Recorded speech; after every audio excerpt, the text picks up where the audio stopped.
Вітаю вас! Мяне завуць Ульяна Мурманцева, і я прачытаю верш Уладзіміра Дубоўкі «Хадзілі, таварыш, з табой мы». Хадзілі, таварыш, з табой мы хадзілі, паходы за ўладу саветаў.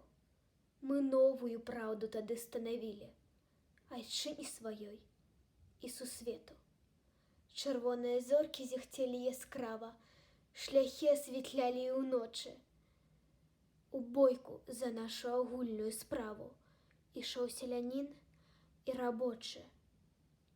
Адборнае белагвардзейскае войска мы білі, хрышчылі і гналі. За нашы заводы і шчэрыя вёскі, за кожную родную цалю. Знаходзілі кулі варожую сілу у пушчах прасвечных, у поле, і кожная куля за нас гаварыла: рабамі не будзем ніколі. Разбілі, схрышчылі дашчэнту да звання варожую сілу тады мы. Тады пачалось жыцця красавання в прасторах любімай радзімы.